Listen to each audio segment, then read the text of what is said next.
Hola, sean bienvenidos a nuestro canal, tu canal, mi canal. El día de hoy contaré un creepypasta, espero que les guste y se mueran de miedo tanto como yo. Para no decir más, empiezo la historia. El experimento ruso del sueño. A fines de los años 40, cuando aún la Unión Soviética era gobernada por el puño de acero de Stalin, un grupo de científicos rusos decidió llevar a cabo un experimento en que, a base de un gas estimulante, se mantendrían despiertos a 5 sujetos por un periodo de 15 días. Primeramente los 5 individuos fueron conducidos a un entorno cerrado a fin de que se pudiese monitorear el empleo de oxígeno, ya que el gas estimulante resultaba letal en elevadas concentraciones. A fin de observar cuidadosamente a los sujetos del experimento, y ya que en ese entonces todavía no existía el sistema de circuito cerrado con cámaras de vigilancia, se emplearon micrófonos y unas ventanas con vidrios de 5 pulgadas de espesor. Por otro lado, la habitación del experimento contaba con libros, mantas para dormir cómodamente, aunque sin camas, agua corriente, un baño y provisiones alimenticias que alcanzaban para que todos los 5 sujetos sobreviviesen un mes entero. ¿Pero qué habían hecho los sujetos del experimento para estar allí? Estos eran prisioneros políticos y militares enemigos capturados durante la Segunda Guerra Mundial. Stalin había dicho una vez que la violencia es el único medio de lucha, y la sangre el carburante de la historia y, en concordancia con esa manera de pensar, miles de individuos habían sido torturados, enviados a trabajos forzados en Siberia, o asesinados con un tiro en la nuca. Pero el destino de estos prisioneros sería aún peor. Durante los primeros 5 días todo estuvo relativamente bien y pocas eran las quejas, en gran parte porque los habían engañado, prometiéndoles la libertad si se sometían a la sencilla prueba de no dormir por 15 días. Curiosamente, y ya en ese breve intervalo inicial de 5 días, los investigadores notaron que, mientras más tiempo pasaba, los sujetos se mostraban más propensos a hablar sobre eventos traumáticos de su pasado. El primer punto de inflexión vino después de los 5 días iniciales, pues los sujetos comenzaron a quejarse de los hechos que, según ellos, los habían conducido a terminar en el experimento. Sus miradas ya no eran las mismas, sus gestos y actitudes denotaban el inicio de la paranoia. La camaradería de los días pasados se resquebrajó y dio paso a 5 individuos desconfiados, que ya no hablaban entre sí y que murmuraban alternativamente en los micrófonos, tratando de no ser vistos por sus compañeros y evidenciando que pretendían ganarse la confianza de sus captores al traicionar a sus camaradas.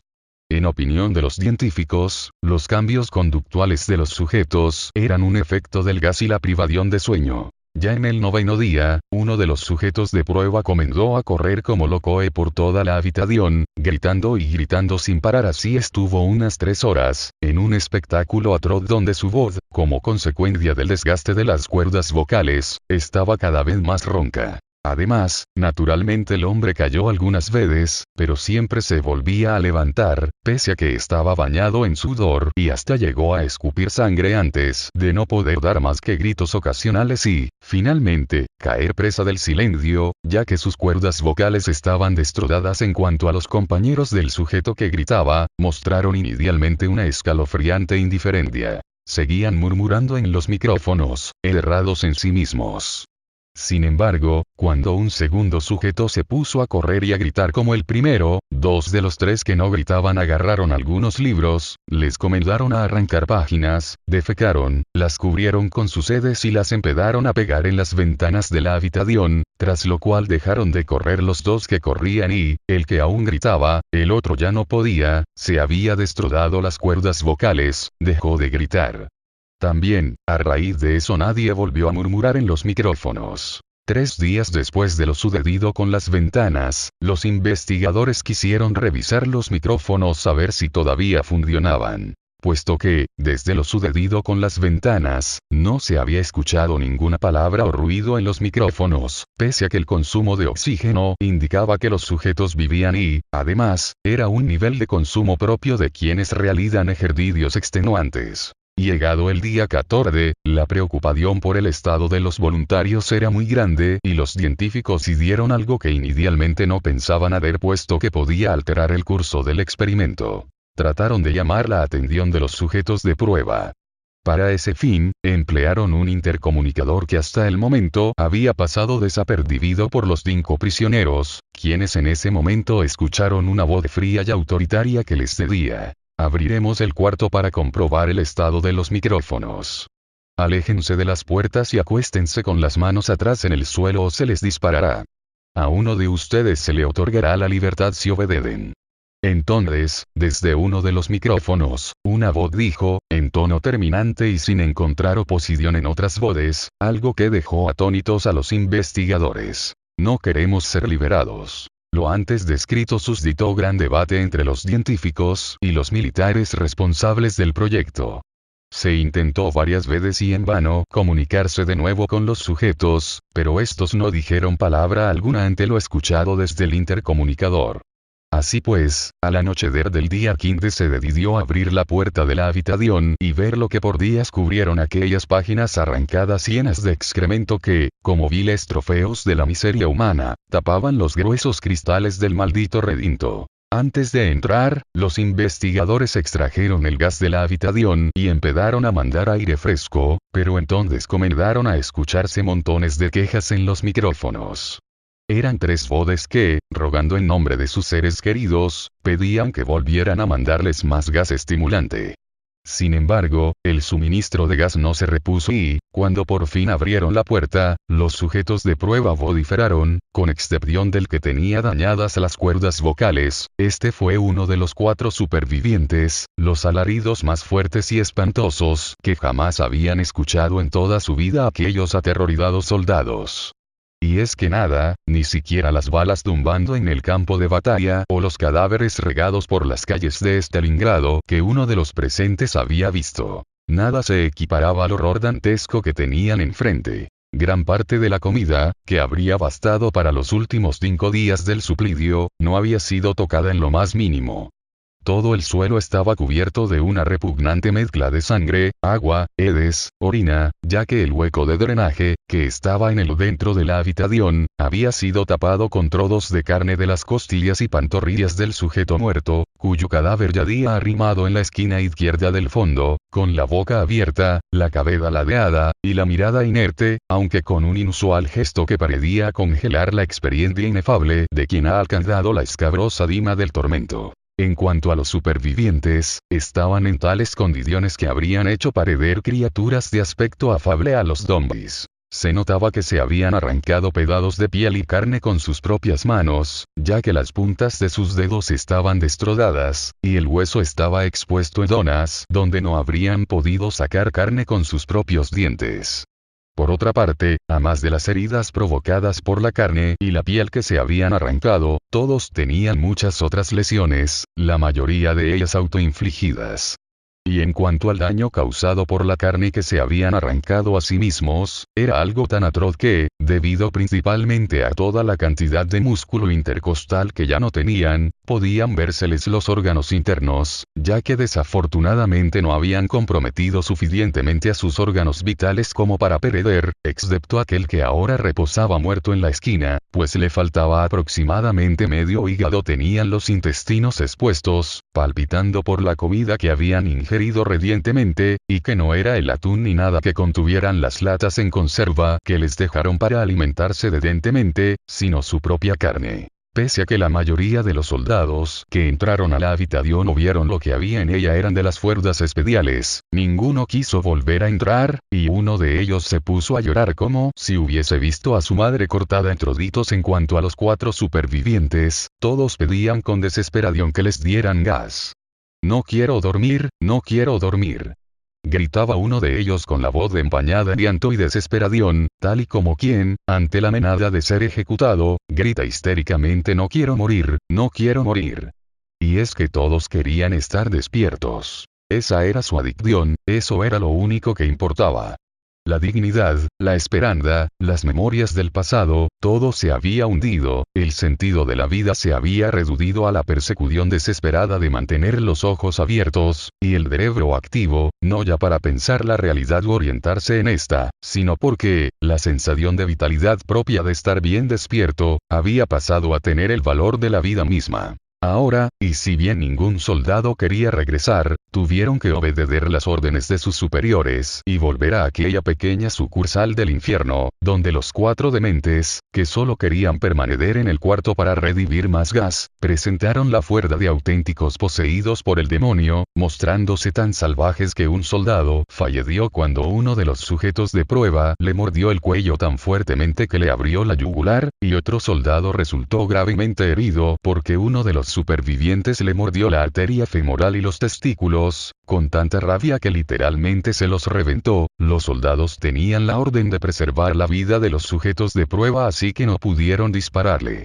Además de estos 2 soldados que fueron víctimas por accidente del experimento, 4 de ellos acabaron suicidándose en las semanas posteriores al nefasto día, sumando 5 los que murieron por causa del experimento sin ser parte del mismo. Otro caso lamentable fue el de uno de los 4 sujetos de prueba. El hombre sufrió una hemorragia después de dañarse el vado cuando intentaba agredir a los soldados. Intentaron sedarlo, pero ni siquiera con la dosis de morfina multiplicada por 10 se consiguió controlarlo, pues seguía agitándose como un animal salvaje, y hasta logró romperle el brazo y las costillas a uno de los médicos que intentaban ayudarlo. Habiendo roto los amarres y estando fuera de sí, el sujeto fue acorralado en una esquina de la sala médica por los soldados. Nadie se le acercaba, todos se limitaban a impedir que la bestia humana cometiera más destrozos. «Más, más», gritaba el sujeto, con los ojos desorbitados, la cara marcada por arañados que se había autoinfligido en su desesperación por el gas, y las manos puestas en un ademán de ira, impotencia y súplica. Así permaneció por 3 minutos enteros en que su corazón latía al máximo posible. Más, más. Se escuchaba por toda la sala, primero como un alarido brutal e intimidante, posteriormente como un grito atenuado, después como un murmullo agónico y vendido, y finalmente como una boca abierta de cuyo fondo no salía otra cosa sino el silencio, triste presagio de la muerte que lo tocó cuando se desplomó de improviso. En cuanto a los 3 supervivientes restantes, a estos se los pudo inmovilizar y conducir a distintas instalaciones médicas. 2 de ellos, aún con las cuerdas vocales intactas, no dejaban de vociferar pidiendo gas. El tercero, que era el más herido de los 3, no pudo ser calmado con morfina, pero usaron un sedante distinto que sí lo inmovilizó, aunque su corazón dejó de latir cuando sus ojos se cerraron. Posteriormente, en la autopsia, se determinó que sus niveles de oxígeno en la sangre eran anormalmente altos. Otro de los sujetos, aquel que tenía destruidas las cuerdas vocales, giraba la cabeza en señal de negación cuando plantearon ponerle gas anestésico para llevarlo a la sala de cirugías. Entonces uno de los médicos sugirió no anestesiarlo, y sorprendentemente el sujeto empezó a mover violentamente la cabeza, en señal afirmativa. Era increíble, tanto le importaba estar despierto que prefería aguantar el dolor de la cirugía con tal de no dormirse a causa de la anestesia. 6 largas horas duró la cirugía, dentro de la cual se intentó cubrir los principales daños que el propio sujeto había causado en los órganos de su caja torácica. Según relató una traumatizada enfermera que colaboró con los médicos durante la operación, el paciente sonreía de una manera extraña y enfermiza cada vez que hacía contacto visual con ella. Era como si se complaciera en mostrarle la capacidad que tenía para deleitarse ante su propio tormento, como si eso que le estaban haciendo fuera algo rutinario, algo habitual. Una vez que la cirugía acabó, el paciente miró al cirujano y empezó a hacer gestos con la boca y las manos, como indicando que quería hablar y que le dieran algo para escribir. Entonces el cirujano tomó un cuadernillo que estaba cerca, y se lo dio junto con un bolígrafo. «Sigue cortando», escribió el sujeto, con letras mayúsculas que evidenciaban un pulso tembloroso, producto de un insano estado de alteración emocional. En cuanto al último de los supervivientes, este fue enviado a la sala de cirugía, donde decidieron operarlo sin anestesia después de ver lo ocurrido con el sujeto antes descrito. En su caso, tuvo que inyectársele un líquido paralizante porque no dejaba de reírse a carcajadas, agitándose tanto que hacía imposible la cirugía sin anestesia. Gracias al líquido paralizante, se lo pudo operar sin anestesia. Lo único que podía mover eran los ojos, y aún en tan pequeño margen de libertad motriz se evidenciaba la locura, el disfrute ante lo que estaban haciéndole. Una vez que pasaron los efectos del líquido paralizante, el sujeto volvió a pedir gas, y cuando le preguntaron por qué él y sus compañeros se lastimaban y por qué necesitaban tanto el gas, el hombre se limitó a decir en forma lacónica y con tono de absoluto convencimiento en sus palabras: debo permanecer despierto. Los dos supervivientes finales continuaron siendo atendidos por los médicos. Y, cuando los militares que idearon el proyecto aparecieron y vieron que las cosas no habían salido tan bien como se esperaba, les reclamaron fuertemente a los científicos, e incluso ordenaron ejecutar con inyección letal a los dos sujetos de prueba que aún vivían. No obstante, antes de que se cumpliese la orden de ejecución, el líder de los militares al mando del proyecto, un ex agente de la KGB, volvió a pensarse la decisión inicial y, viendo potencial en los resultados aparentemente desalentadores, ordenó mantener vivos a los dos supervivientes, a fin de ver qué pasaba si los exponían nuevamente al gas que tanto habían pedido y que hasta el momento se les había negado. Los científicos, traumatizados por su experiencia, se negaron rotundamente y aludieron tanto razones éticas de carácter humanitario, como razones de pura conveniencia personal. Aunque, como era de esperarse, el militar impuso su autoridad. Continúen con el experimento y háganlo bien, si no quieren terminar siendo ustedes los sujetos de prueba.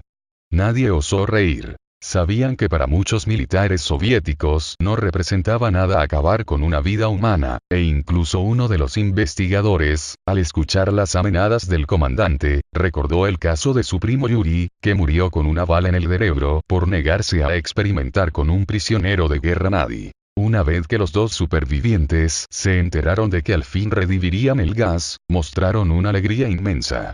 Hasta el momento, se las habían ingeniado para permanecer despiertos. Uno de ellos cantaba una canción. El otro, que tenía dañadas las cuerdas vocales, se la pasaba dibujando y, cuando el sueño parecía vencerle, se mordía la boca hasta sangrar. Este último, el mudo, puso una sonrisa de alucinado cuando se enteró de que le darían gas. Una sonrisa amplia, simétrica, de oreja a oreja, una sonrisa estática, como si estuviese viendo quién sabe qué maravilla inaccesible a la imaginación común. Antes de ser reintroducidos en la habitación, a los prisioneros se les colocaron medidores de ondas cerebrales.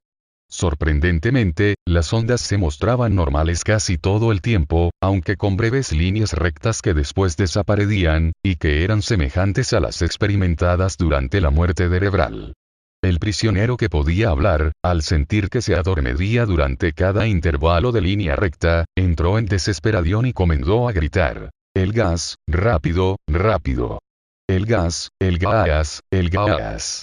Conteniendo sus ganas de reír, el comandante ordenó que se cerrara la habitación con los dos sujetos de pruebas y con 3 de los científicos. Al escuchar la orden, 2 de los científicos sospecharon que los dejarían ahí adentro por varios días, pero más se inclinaron a pensar que era algo momentáneo y que además los 2 sujetos de pruebas no se mostrarían violentos porque tendrían el ansiado gas. Sin embargo, el tercer científico recordó una conversación que había escuchado entre uno de los soldados y el comandante, cuando estaba en el baño y nadie sabía que él estaba allí. «Dígame, capitán, ¿qué le parece si dejo a algunos de los científicos junto a los locos? Quizá también a ellos les guste el gas, ¿no cree? Sobre todo Ivanov, que ha estado mirándome de manera resabiada, no vaya a hacer que se le suba el gas a la cabeza e intente matarme. Si me lo permite, creo que la medida es demasiado severa, mi comandante. Creo que mejor sería mandarlos a Siberia». «¿A Siberia? Pero si van a estar bien felices con el gas, ¿no ve que el gas es el sentido mismo de la vida? Quien prueba el gas, no quiere ya nada. Imagínese, capitán, una inhaladita y nunca más sufrirá por dinero, por mujeres, por ideales, por nada».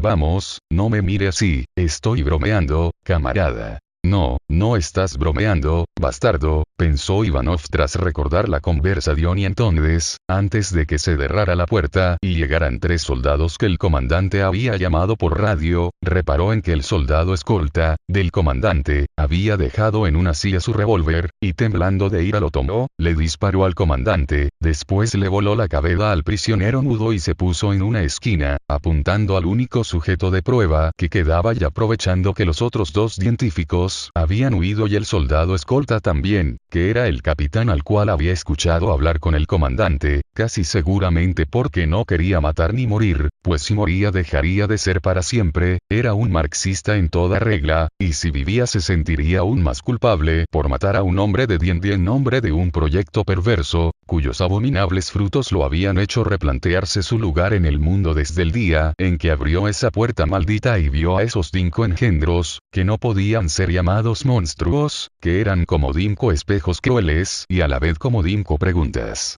Espejos, porque mostraban lo peor que sabemos de nosotros mismos, eso que se refleja en las maldades que les hacemos a nuestros semejantes. Preguntas, porque mostraban algo escalofriante, una parte de nosotros que no conocemos, que solo intuimos levemente, que no nos atrevemos a preguntarnos qué es, pero ahora, en esos 5 exhumanos, se erguía poderoso e imponía, en cualquiera que lo percibiese, la necesidad de preguntarse qué era eso. No me encerrarán con esta cosa. No contigo. ¿Qué eres? Necesito saber. Dijo el científico de bata blanca, mirando a eso que tenía enfrente suyo, esperando una respuesta antes de que lo dispararan o lo detuviesen, cosa que increíblemente no había ocurrido aún. Con una sonrisa demencial y perversa, tal y como si fuera el portador de un secreto prohibido empañado en decadencia, el prisionero miró al techo, volvió a mirar al científico y le dijo con deleite, queriendo perforarle el alma con la negrura de una verdad encarcelada por la cordura. Tan fácilmente te has olvidado de mí. Somos ustedes, somos la locura que está encerrada en todos ustedes. Somos la locura que ruega por libertad en cada momento de sus vidas, desde lo más profundo de sus mentes animales. Somos aquellos de lo que se esconden en sus camas todas las noches. Somos lo que duermen, silencian y paralidan cuando se van a su hielo nocturno, donde nosotros ya no los podemos alcanzar. Nadie habló mientras eso hablaba a través del prisionero, excepto el científico que sostenía el arma y, sin poder soportar el evangelio de la locura, apuntó al corazón de aquel demente y disparó. Casi tan libre, le escuchó musitar, sin creérselo porque acababa de destrodarle el corazón y allí, en la sala de control, sus compañeros veían que la pantalla de actividad cerebral no mostraba señal alguna de vida.